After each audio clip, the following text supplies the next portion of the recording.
আমরা অনেক কিছুর জন্য ভারতের উপর নির্ভরশীল এবং ভারত অনেক কিছুর জন্য আমাদের উপর নির্ভরশীল। এটা বাণিজ্যিকভাবে তো নির্ভরশীল আছেই, যেহেতু আমরা পার্শ্ববর্তী রাষ্ট্র। একটা পার্শ্ববর্তী রাষ্ট্র অন্য একটা পার্শ্ববর্তী রাষ্ট্রের উপর নির্ভরশীল হয় যেকোনো জিনিসের উপর, কোনো একটা জিনিসের উপর, এটা স্বাভাবিক।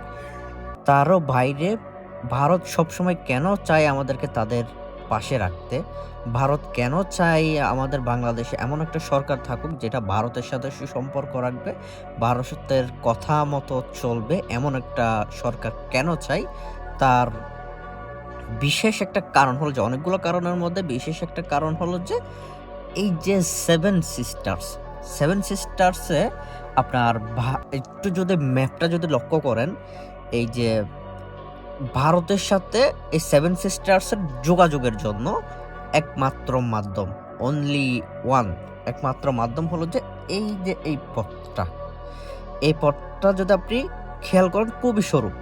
সরু বলতে এই পাশে আমাদের বাংলাদেশ বর্ডার, এই ওই পাশে দেখতে পাচ্ছেন নেপাল। নেপাল এবং বাংলাদেশের মাঝখানে শুধুমাত্র কতটা, 22 কিলোমিটার কি 27 কিলোমিটারের মতো জায়গা। যদি কেউ স্পেসিফিকলি জানেন তাহলে অবশ্যই কমেন্টে জানাবেন। আমি যতটুকু জানি, এটা আমার তথ্য ভুল থাকতেও পারে, শুধুমাত্র 22 থেকে 27 কিলোমিটার এরকম একটা জায়গা। এই জায়গা দিয়ে এই জায়গা দিয়ে তাদেরকে কি 7টা প্রদেশ যাতায়াতের একমাত্র মাধ্যম হলো যে এই পথটা।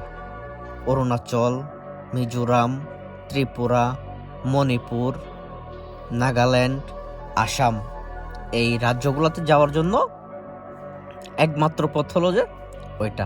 তো ওখানে এদিক থেকে বাংলাদেশের সাথে যদি গন্ডগোল হয়, বাংলাদেশ যদি বা কোনো একটা উদ্যোগ নেয়, সাপোজ ধরে নিলাম যে বাংলাদেশ এই 22 কিলোমিটার বা 27 কিলোমিটার জায়গাটা ধ্বংস করে দিল, ধ্বংস করে দিলে কিন্তু এরা 7টা রাজ্য থেকে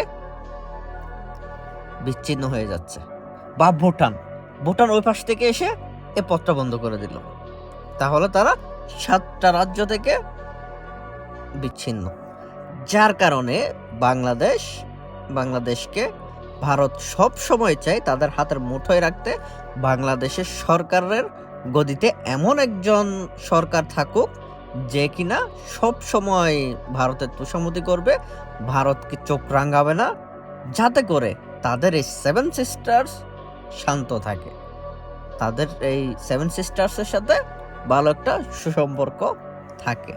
এখন বাংলাদেশ যদি চেষ্টা করে 2004 সালে বাবর সাহেব যেটা করছিলেন, ভারতকে চোখ রাঙাইছেন, হ্যাঁ, তাদেরকে অস্ত্র দিব, বাংলাদেশ যদি চেষ্টা করে বা চিন্তা ভাবনা করে এমন কোনো সরকার, ভারত বিরোধী কোনো সরকার আসে, এই যে সেভেন সিস্টার্স যে কোনো একটা রাজ্যে, মণিপুর হোক, নাগাল্যান্ড হোক, অরুণাচল হোক, আসাম হোক, এগুলোর সাথে তো আমাদের সরাসরি বর্ডার আছে। তো এই যে তাদেরকে কোনো একটা নৈতিক চাল খেলে, কোনো একটা যে কোনোভাবে হোক, কোনো তারা যারা মুক্তিকামী যে সংগঠনগুলো আছে তাদের সাথে একটা সুসম্পর্ক করে বাংলাদেশ থেকে কেউ, এরপর তাদেরকে যদি শক্তি দেয়, হ্যাঁ, শক্তি বলতে আমি অস্ত্র সরঞ্জামের কথাই বলছি, এগুলো যদি দেয় বা এগুলো দিয়ে যদি সাহায্য করে, তখন দেখা যাবে যে ওখানে আবারও অরাজনৈতিক শুরু হয়েছে, তার ওখানে আবার অশান্তি শুরু হয়ে যাবে।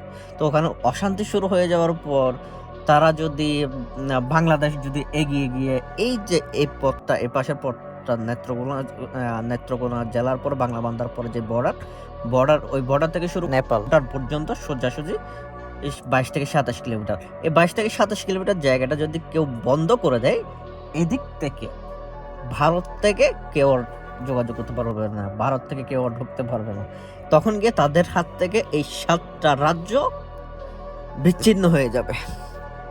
যার কারণে গিয়ে এটাই একটা মূল কারণ, অনেকগুলো কারণের মধ্যে এটা একটা মূল কারণ হচ্ছে যে ভারত সবসময় বাংলাদেশকে পাশে চায়।